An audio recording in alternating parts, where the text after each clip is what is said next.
Bien-aimés, je suis vraiment contente d'être là. Quand je dis que je suis contente d'être là, parce que c'est pas évident.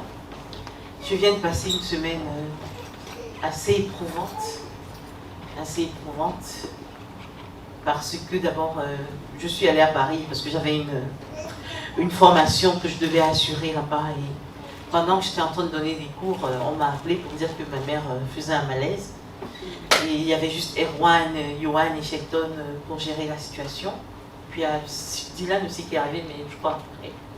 Bref, ça a été une semaine assez difficile. Et comme si c'était pas suffisant, j'ai un très très bon ami, Albert, un chirurgien, un brillant chirurgien, qui m'a écrit il n'y a pas longtemps. Il m'a envoyé un article qu'il voulait publier dans un journal. Et il voulait mon avis sur l'article, il voulait que je l'aide à faire des corrections. Et hier, je reçois la photo d'Albert avec un RIP. Donc Albert s'en est allé. Et, donc c'est très très dur pour moi. Et en même temps, c'est une manière aussi de montrer que je crois en ce que je prêche. Amen. C'est vraiment un test aussi pour moi. Et donc je vais demander à Dominique, est-ce qu'elle t'a donné le texte? Voilà. Le premier texte vers lequel le Seigneur m'a orienté cette semaine se trouve dans Luc, au chapitre 13, versets 10 à 12. C'est un passage très rapide de l'Évangile, et pourtant, à mon sens, l'un des passages les plus puissants de l'Évangile. C'est quelque chose qu'on lit comme ça de manière furtive, de manière rapide, et pourtant c'est quelque chose de très fort. Un jour, Jésus enseignait dans une des synagogues le jour du sabbat. Et voici, il y avait là une femme possédée d'un esprit qui la rendait infirme depuis 18 ans. Elle était courbée et ne pouvait pas se redresser. Lorsqu'il la vit, Jésus lui adressa la parole et lui dit « Femme, tu es délivrée de ton infirmité. » Et il lui imposa les mains. À l'instant, elle se redressa et glorifia Dieu. Tel est donc le passage vers lequel le Saint-Esprit m'a orienté pour introduire ce message. Un message qui a pour thème le Dieu qui te relève. Amen. Le Dieu qui te relève. Bien-aimés, voici donc un passage biblique qui nous raconte l'extraordinaire histoire d'une femme qui, pendant 18 longues années, a vécu avec une infirmité. Une infirmité qui la maintenait pliée comme ça, courbée, pendant 18 ans. Elle a été incapable de se redresser pendant 18 ans. Donc pendant 18 ans, le trait caractéristique, dominant, c'était cette posture courbée. Pendant 18 ans, quand on parlait, on disait la femme qui est courbée. Pendant 18 ans, l'expression la femme courbée, c'était son identité. Pendant 18 ans. La Bible ne nous dit rien à propos de ce qu'elle pouvait ressentir, mais il va de soi qu'elle ne pouvait qu'en souffrir. Peut-être même, excusez-moi, est-ce que je peux avoir un peu d'eau? Donc elle ne pouvait qu'en souffrir. Qui peut accepter l'inconfort d'une telle posture? Qui peut accepter l'humiliation qui va certainement avec? Et la parole nous dit qu'elle était dans la synagogue. C'était donc une femme pieuse. C'était une femme de foi. C'était une femme qui, bien qu'étant courbée, avait les yeux levés vers le ciel. Amen. C'est alors que l'homme de Galilée fait son entrée dans cette synagogue, pose son regard sur elle et sans même attendre une demande, sans même attendre une prière, sans même attendre une supplication venant de cette pauvre femme, il lui annonce de but en blanc, « Femme, tu es délivrée de ton infirmité. » Que s'est-il passé? Merci Marie-Jo.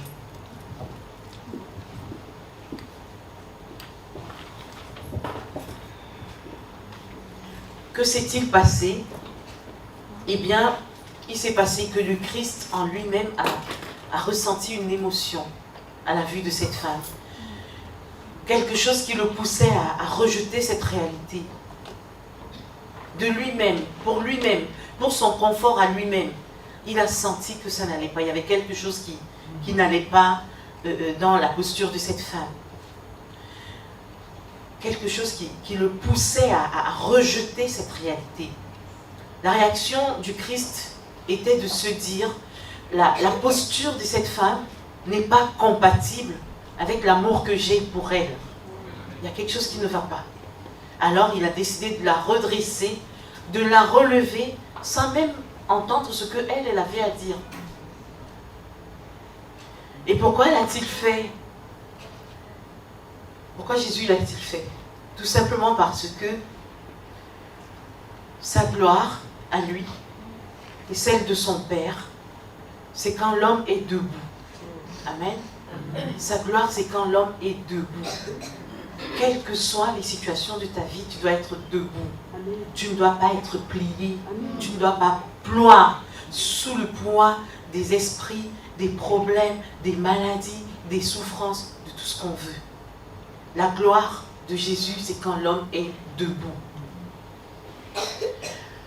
Bien-aimé, être courbé, ce n'est pas forcément une posture physique. On peut être courbé spirituellement. C'est le cas quand on n'a pas Jésus dans sa vie. On peut être courbé matériellement, quand on ploie sous des dettes, quand on a des soucis matériels de tout genre. On peut aussi être courbé émotionnellement. C'est sur ce dernier aspect que je souhaite m'attarder ce matin, en parlant d'un fléau qui nous ronge et qui nous vole une bonne partie de notre vie. Un fléau qui m'a plus ou moins rongé toute cette semaine. Il s'agit de la tristesse. Amen. Oui, je ne veux pas m'éparpiller et me balader à travers tous les fléaux qui peuvent nous maintenir courbés. Il y en a tout plein. Cette prédication risquerait de prendre des heures et perdre en efficacité. En revanche, je souhaite me focaliser, m'attarder sur un fléau qui est la tristesse. La tristesse qui est cette émotion négative, qui est un véritable instrument entre les mains de l'ennemi pour nous humilier, pour nous déposséder de notre héritage, pour nous éloigner de notre destinée divine. Le Seigneur veut nous enseigner ce matin sur la tristesse. Le Seigneur veut parler à nos cœurs. Il veut nous changer de l'intérieur pour faire de nous ses véritables disciples. La tristesse se définit comme étant une douleur émotionnelle occasionnée par un désavantage, par une perte ou encore par toute autre forme de chagrin. Donc vous savez, chagrin amoureux, chagrin après la trahison d'un ami, tout un tas de raisons qui peuvent nous conduire à la tristesse. Bien souvent, Pasteur Frédéric insiste sur cette parole de Jésus par laquelle il annonce qu'il est venu pour guérir ceux qui ont le cœur brisé. Je pense que ceux qui sont tristes, ils font partie de ceux-là. Ceux qui ont le cœur brisé, ceux qui sont tristes font partie du programme de Jésus.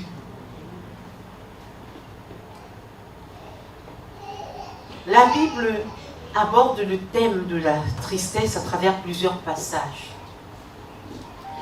Et la Bible va même plus loin.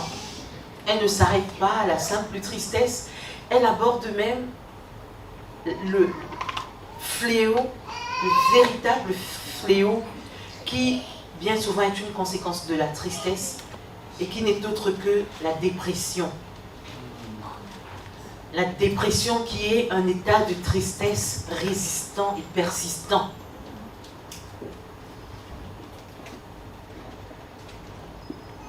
La Bible, quant à elle, parle de profonde tristesse, de désespoir. Les passages, il y a beaucoup de passages bibliques qui nous parlent de la tristesse, qui évoquent la tristesse. David, qui était l'homme de Dieu, à travers les psaumes, parle beaucoup de sa tristesse.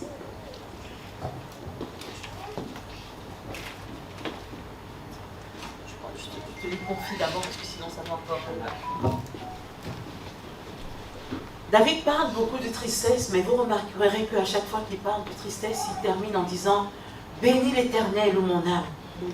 À chaque fois, il dit « Mais mon âme, pourquoi te troubles-tu » Je pense que c'est l'une des raisons pour lesquelles il est vraiment l'homme selon le cœur de Dieu. Mais j'ai pour habitude de vous dire aussi que ce n'est pas un label. David n'a pas, c'est pas une marque déposée. Tout le monde doit avoir l'ambition de devenir l'homme selon le cœur de Dieu. Amen. Psaume 42, verset 6. Mon âme est abattue au-dedans de moi. Donc vous voyez, c'est de la tristesse qu'on parle. Psaume 38, verset 8. Je suis sans force, entièrement brisé.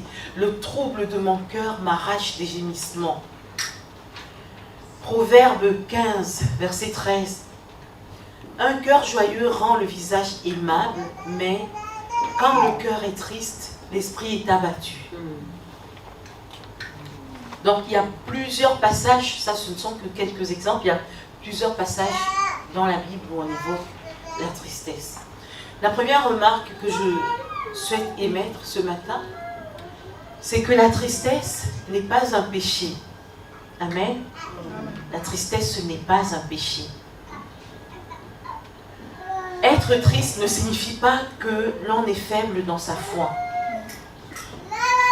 Il s'agit simplement d'un épisode délicat qu'il nous appartient de gérer et d'évacuer.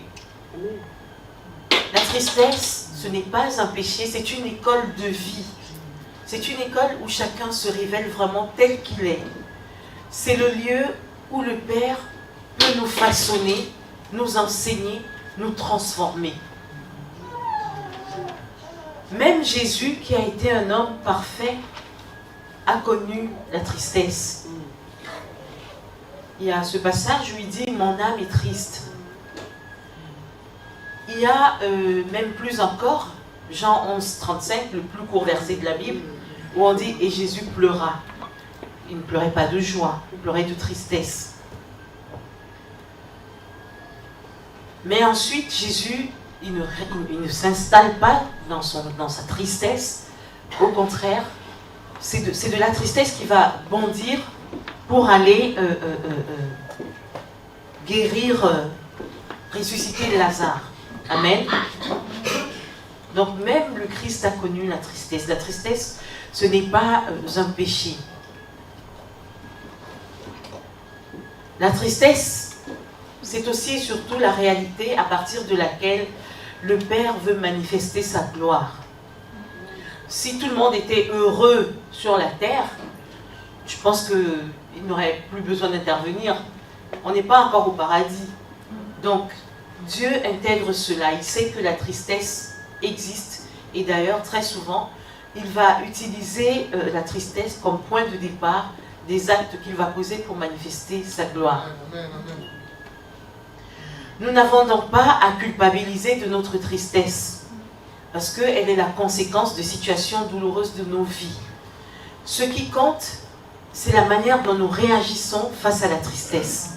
Ce qui compte, c'est l'équipement dont nous nous revêtons pour affronter la tristesse. Ce qui compte encore, c'est la direction dans laquelle nous tournons le regard dans notre tristesse. Vous avez vu cette femme, elle était courbée et pourtant son esprit, tout était tendu vers Dieu. Qu'est-ce que tu fais quand tu es triste? Est-ce que tu lèves le regard ou est-ce que tu te concentres sur ta douleur tu la ressasses, tu l'admires dans tous ses coins et recoins, tu pleures le matin, tu pleures le midi, tu pleures le soir, ensuite tu retournes encore pour analyser les causes de ta souffrance, de ta tristesse, bref. Ce qui compte, c'est vraiment l'équipement dont nous nous revêtons pour affronter la tristesse. La deuxième remarque, donc première remarque, la tristesse, ce n'est pas un péché. Deuxième remarque, c'est que la tristesse peut être un langage divin. Elle peut être permise par Dieu pour nous permettre de comprendre ce que vivent d'autres personnes vers qui il va nous envoyer plus tard. J'ai suivi un fort témoignage d'un SDF, je crois que c'était un Américain, qui a vraiment connu toutes sortes de tribulations, les agressions dans la rue, la drogue. Vous n'imaginez pas la violence que c'est de vivre dans la rue. Et au bout d'un moment, il a été déclaré cliniquement mort d'une overdose. Il est décédé. Sauf que l'homme de Galilée apparaît.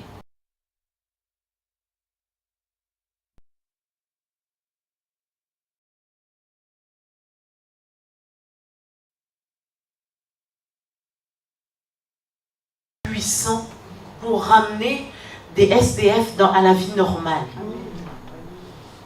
Donc vous voyez que par moments, Dieu s'exprime, Dieu utilise la tristesse pour préparer un ministère.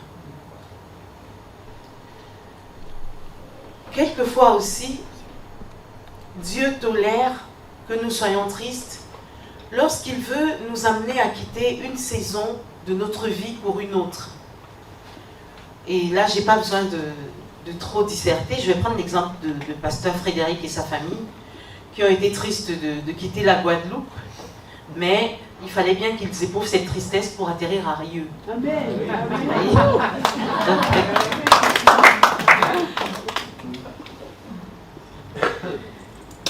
Trois, la tristesse sur laquelle je vais m'attarder ce matin, et celle qui me préoccupe principalement dans le message de ce matin, c'est ce que j'appellerais la souffrance satanique, qui est une oppression par laquelle le diable veut jouer avec nos vies et contre laquelle il faut vigoureusement se lever.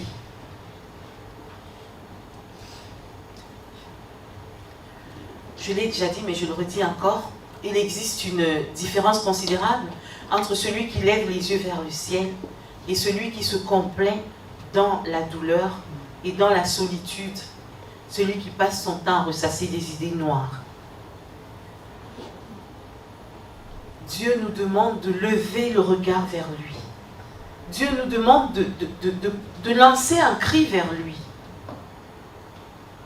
Plusieurs passages de la Bible nous disent qu'Israël a crié, que son Dieu a entendu et son Dieu est venu.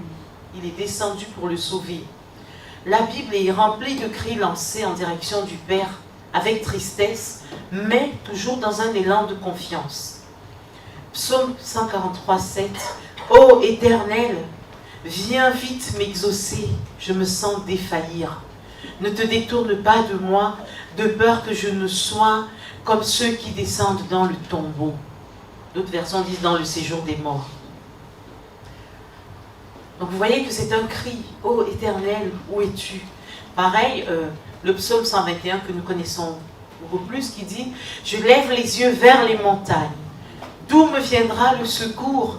Le secours me vient de l'Éternel qui a fait les cieux et la terre.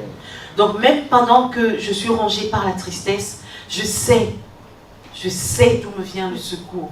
Et j'ai confiance en lui. Oui, bien-aimés, dans notre tristesse, nous devons crier notre désespoir à notre Père. Certains chrétiens n'osent pas le faire. Certains chrétiens, ils sont dans une forme de pudeur, peut-être quelquefois aussi d'orgueil, je ne sais pas. Mais Dieu ne nous demande pas d'être des super chrétiens qui ne ressentent jamais de tristesse. Ce n'est pas ce que Dieu attend de nous. Dieu, il sait que la tristesse existe. Être triste ne signifie pas que la personne est moins spirituelle. Nous n'avons pas à avoir honte de notre tristesse.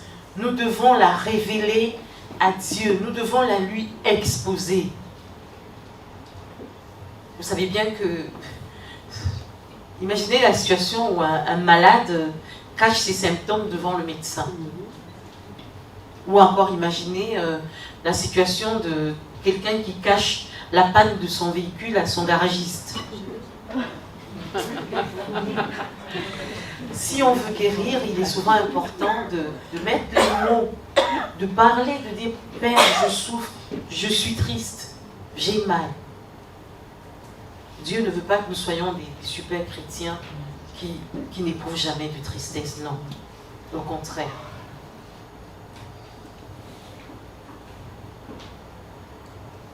Bien-aimés, je prie, mais vraiment je prie pour que l'Esprit de Dieu fasse de chacun de nous, en chacun de nous, au-dedans de chacun de nous, une œuvre de nettoyage. Qu'il nettoie nos vies de toute tristesse. Oui, que le Saint-Esprit pénètre dans les entrailles de chacun et nous nettoie de toute forme de tristesse.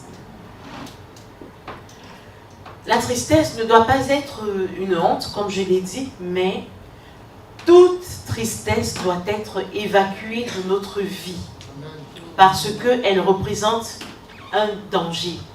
Amen. Toute tristesse représente un chemin sûr vers le découragement et peut-être même vers la dépression. Je crois que je vous ai déjà fait un enseignement ici qui avait pour thème le découragement, un instrument entre les mains de l'ennemi, enfin quelque chose comme ça. Je ne me rappelle plus, mais je me rappelle très bien de cette prédication. Le découragement, c'est un piège diabolique. Vous savez, quand on dit à quelqu'un, quand je dis ne te décourage pas, c'est pas parce que je veux te dire des paroles douces pour que tu arrêtes d'être dans le chagrin. Non. Quand je te dis ne te décourage pas, je te dis clairement tu es en danger. Parce que le découragement, c'est la porte que tu ouvres à l'ennemi pour qu'il entre et qu'il s'installe dans ta vie et qu'il fasse n'importe quoi de ta vie. Donc, dès le départ, dès que tu sens un sentiment, une sensation de découragement, il faut directement l'évacuer. Donc, la tristesse doit être évacuée de notre vie parce qu'elle représente un chemin sûr vers le découragement et peut-être même vers la dépression. La Bible n'a certes pas utilisé le terme dépression, qui est un terme scientifique beaucoup plus récent, qui n'existait pas du temps où on écrivait les Saintes Écritures. Mais plusieurs passages bibliques correspondent exactement à ceux d'un état dépressif. Plusieurs passages bibliques décrivent des symptômes qui correspondent exactement à ceux de quelqu'un, ce que manifeste quelqu'un qui est dépressif. J'ai retenu une définition de la dépression qui m'a paru très juste. Il s'agit d'un trouble de l'humeur caractérisé par des pensées négatives récurrentes. Des pensées négatives récurrentes, entraînant une perte d'intérêt pour les activités quotidiennes et une baisse générale de la qualité de vie. Sous un angle plus spirituel, la tristesse et la dépression sont en réalité des attaques déployées par l'ennemi contre notre foi. Parce que quand nous sommes dans cet état d'esprit, nous tournons le dos à la foi. L'objectif final de l'ennemi, quand il nous piège par la tristesse, par la dépression, c'est l'anéantissement de notre foi, l'effacement de notre confiance en notre Dieu. C'est ça ce que vise l'ennemi. C'est le cas, par exemple, d'une personne qui, dans son amertume, va déclarer « Jésus, où est donc passé cet amour que tu es censé avoir pour moi ?» Il y a des personnes qui souvent deviennent, vous savez, les blessures de la vie transforment la personnalité. Et très souvent, on voit des personnes qui parlent d'une manière très dure, même quand elles parlent de Dieu. On voit bien que la connexion est rompue, la confiance n'existe plus, la foi a foutu le camp. C'est vraiment très, très regrettable. Donc vous voyez que la tristesse et la dépression ont le pouvoir de nous fragiliser en dégradant ou même en coupant notre relation avec le Père.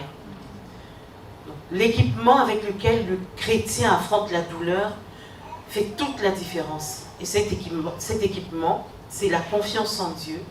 C'est la certitude que dans son amour, dans sa bonté, il va agir. Bien-aimé, quelles que soient les raisons qui te mènent à la tristesse, lève les yeux et pose le regard sur ton Seigneur. Ce Seigneur qui te dit, mes promesses pour toi sont vraies. C'est moi qui accomplirai ce que ma parole a déclaré sur ta vie. L'épreuve peut détruire celui qui n'a pas Dieu et qui l'affronte seul.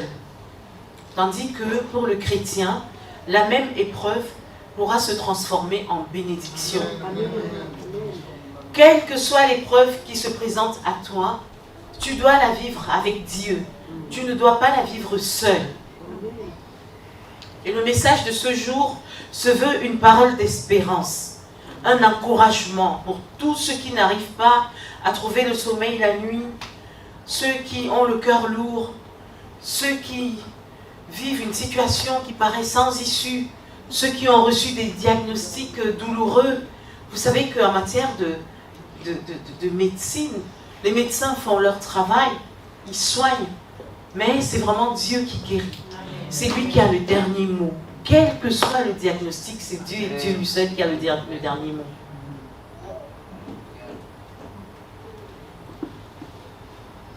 Quand un problème paraît plus grand que toi, quand la montagne résiste et refuse d'être jetée à la mer, sache que ta situation est tout à fait éligible au miracle. Amen. Le Seigneur intervient justement dans des situations où l'on ne peut plus rien faire. Si une situation dans ta vie est une situation désespérée et que tu ne trouves plus de solution, alors sache que cette situation est bonne pour le miracle. Amen. Le miracle divin, par définition, ne se réalise que dans des situations où les hommes ne peuvent plus rien faire.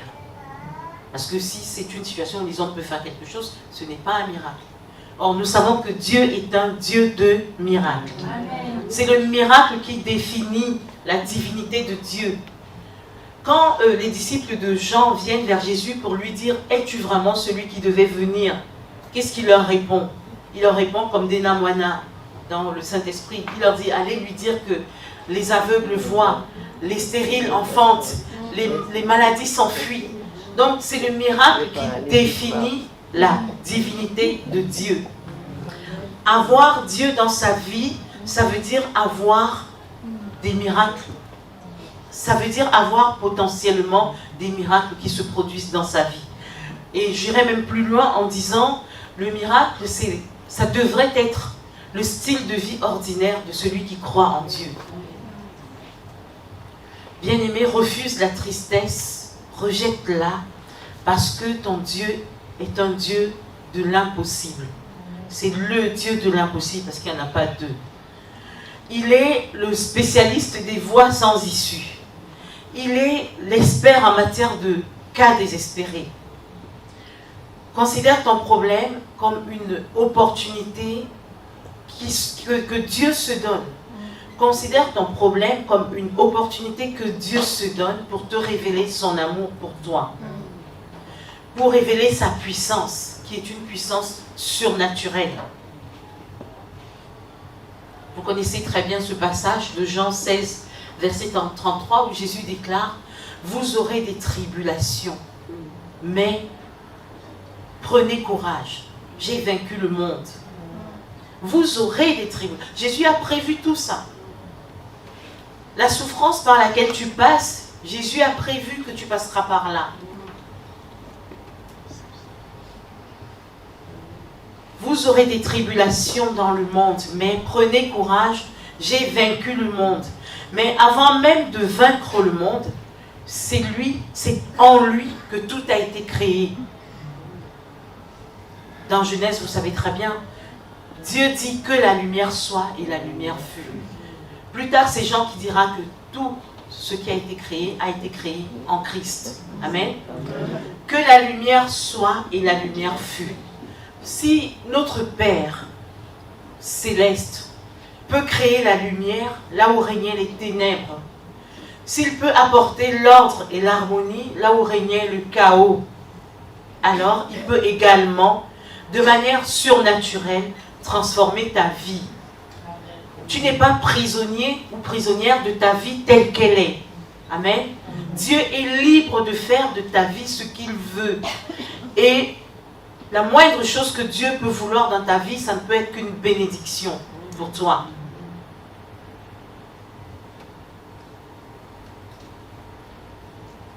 Il peut te transformer d'une vie de problème à une vie de prospérité. Prospérité spirituelle, prospérité émotionnelle, prospérité matérielle.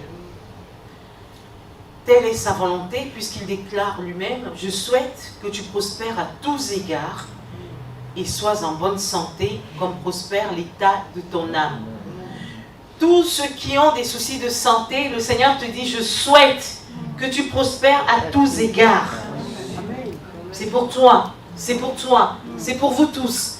Dieu dit, « Je souhaite que tu prospères à tous égards et que tu sois en bonne santé. » Dieu te dit, je veux que tu sois en bonne santé. Comme prospère l'état de ton âme. Dieu n'aspire qu'à faire de ta vie un puissant témoignage de son amour, de sa grandeur, de sa fidélité. Telle est la conviction qui doit porter ta vie. Amen. Au moment où je traverse l'épreuve, je sais que cette épreuve est une parenthèse, parce que ce n'est pas ce que Dieu a au programme.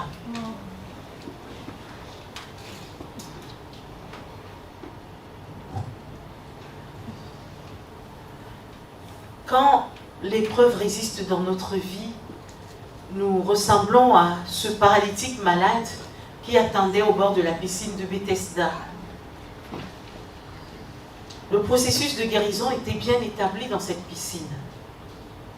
La parole de Dieu nous dit que à chaque fois, il y a un ange qui venait, qui agitait l'eau, et le premier malade qui plongeait recevait immédiatement sa guérison. Mais alors imaginez cet homme qui a passé des années, des années, des années et des années.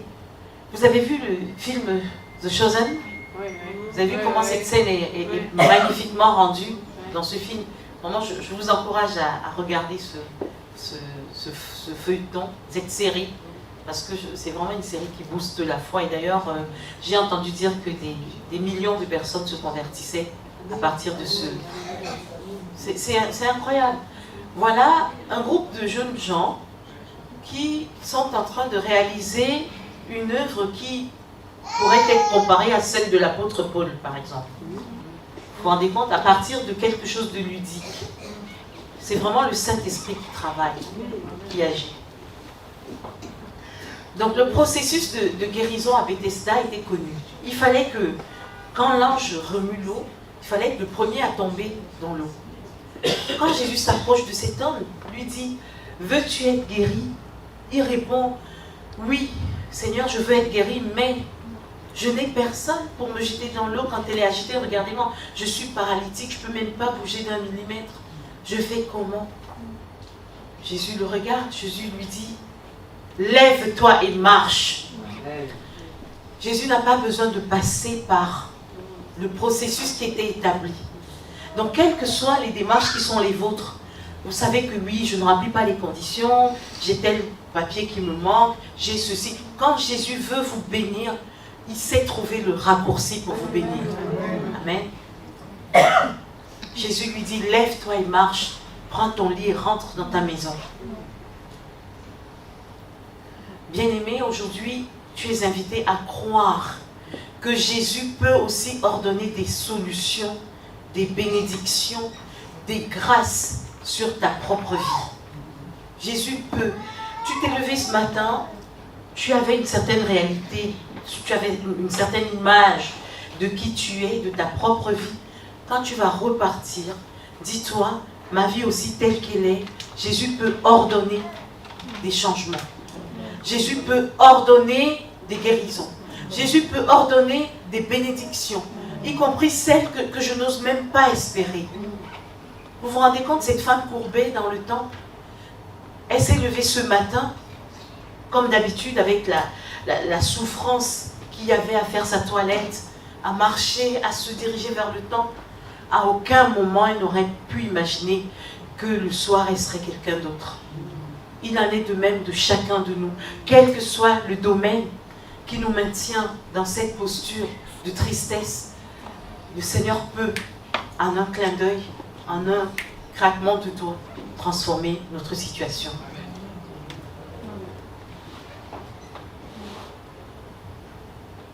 Oui, Jésus peut le faire parce que, quelles que soient les conditions que l'on va te poser, lui, il a rempli l'unique condition qui permet de dire que tout est accompli. Amen. Tout est accompli pour que tu sois béni comme lui veut que tu sois béni.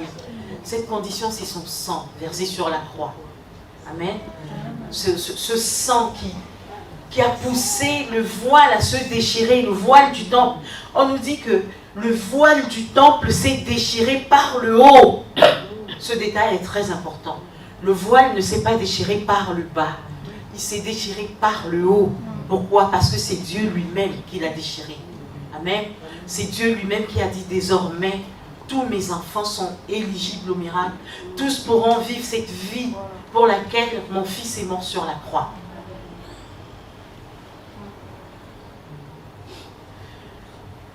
Bien-aimé, celui qui a marché sur les eaux, celui qui a nourri plus de 5000 personnes avec 5 pains et 2 poissons, celui qui a ouvert les yeux de l'aveugle Bartimée, ce sympathique personnage de la Bible, celui qui a dit « Lazare, sors !»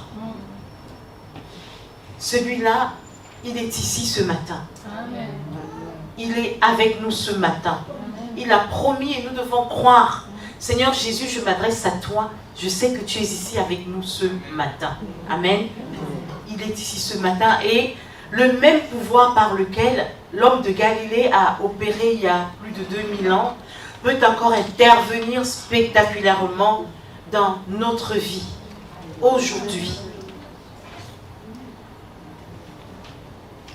J'aime bien l'appeler l'homme de Galilée, mais pourquoi? Parce qu'à Galilée, il y a une profusion de miracles, c'était spectaculaire. Mais il me plaît aussi de dire l'homme de Capernaum. Pourquoi? Parce que en hébreu, Capernaum signifie le village de la compassion, le village de la consolation. Amen. Ce matin, ici, dans l'ACR, nous sommes en même temps en Galilée pour ouvrir notre cœur au miracle et à Capernaum pour nous laisser consoler, pour laisser le Seigneur laver nos cœurs de toute forme de tristesse qui peut ternir notre vie. Le Seigneur nous aime, le Seigneur nous chérit, le Seigneur éloigne la honte de nos vies. Le Seigneur nous fait entrer dans sa joie. Il a dit qu'il veut que sa joie soit parfaite. Amen. Une joie qui ne dépend pas des circonstances. Une joie surnaturelle. Une joie qui repose sur la confiance, sur la connaissance de qui est notre Dieu. Il est le même hier, aujourd'hui et éternellement. Son amour n'a pas baissé d'un milligramme. Sa force n'a pas diminué en intensité. Sa fidélité est identique. Oui. Le Saint-Esprit, le Paraclet, le Consolateur est là. Vous savez ce que Jésus a dit lui-même du Saint-Esprit? Il a dit, il vous est préférable que je m'en aille. Vous vous rendez compte? Quand Jésus sillonnait les rues de la Galilée avec les disciples ne manquaient de rien. Vous vous rendez compte? S'il vous est donné de marcher avec quelqu'un qui peut gronder une tempête, pour dire, allez, silence, la mer lui obéit. Des collecteurs d'impôts viennent les embêter, il dit, allez Pierre, va chercher une pièce dans la bouche du premier poisson que tu vas prendre dans l'eau. Mais vraiment, avec Jésus, les disciples ne manquaient de rien. Ils ont assisté à tous ces miracles spectaculaires. Et Jésus leur dit, malgré tous ces miracles, malgré tous ces prodiges qu'il a accomplis, il leur dit, il vous est préférable que je m'en aille. Ça veut dire quoi? Ça veut dire que normalement, quand je serai parti, je vous enverrai l'Esprit. Et avec l'Esprit, normalement, si vous vraiment vous suivez mon planning, mon programme, avec l'Esprit, votre position, votre situation doit être encore meilleure que quand j'étais auprès de vous. C'est extraordinaire. Ça veut dire que nous, il faut quand même le reconnaître, nous vivons bien en deçà du standard que Jésus a établi. Et notre combat, à nous tous, doit être d'aller à la quête de ce standard, de le retrouver, de nous positionner dans la vie telle que le Christ l'a voulu, telle qu'il l'a organisée. Il faut que quand on nous voit, que l'on comprenne que nous sommes des disciples d'un Dieu qui est mort sur la croix pour nous. Il faut que l'on comprenne. Vous savez, il y en a d'autres qui prient un Dieu qui est un Dieu méchant, qui les punit. Ils vivent tout le temps prosternés comme ça. Nous, on a un Dieu qui dit, bon, allez, vous avez péché, c'est pas grave, moi je vais me livrer sur la croix pour vous. Amen. Donc voilà le message que le Seigneur veut donner à chacun de nous en ce jour. Et je vais vous demander de nous incliner, qu'on s'incline dans une prière. J'ai failli dire une petite prière, il n'existe pas de petite prière. Et que chacun se concentre sur sa propre vie. Et que chacun, y compris ceux qui nous regardent à travers les réseaux, hein, que chacun fasse défiler dans son esprit toutes les raisons de tristesse que sa vie a accumulées, de manière à ce qu'on puisse les extirper, les sortir de nos vies ce matin. Amen. Oh Dieu, Dieu d'amour et de miséricorde, toi notre Père, toi notre Abba, toi qui as façonné le monde, toi qui tiens l'univers entier dans ta main, toi qui appelles à l'existence ce qui n'existe pas. Nous voulons te bénir. Nous voulons proclamer que tu es le roi des rois, que tu es le Seigneur des seigneurs. Merci pour cet enseignement qui nous fait comprendre que ta gloire, c'est quand nous sommes debout. Oui Seigneur, merci. Ce matin, nous venons te demander, dans un élan de foi, dans une foi audacieuse, d'exercer ton pouvoir surnaturel sur chaque situation qui maintient courbés tes enfants ici rassemblés, ceux qui nous suivent via les réseaux et plus généralement tous ceux que tu confies à notre prière. Père, tu es le Dieu qui fait jaillir des fleuves dans le désert. En ton nom, ce matin, nous déclarons que chaque situation qui semble difficile, voire impossible à résoudre, se soumet à ta puissance. Que chaque obstacle, physique ou immatériel ou spirituel, devient un tremplin pour le miracle dans notre vie. Ô Père, Dieu de Joseph, qui est passé sans transition du statut d'esclave à celui de gouverneur, avec toi, la haine des frères devient un chemin vers la grandeur et la prospérité. La jalousie des frères devient le moyen de nourrir et de sauver la vie d'un peuple nombreux.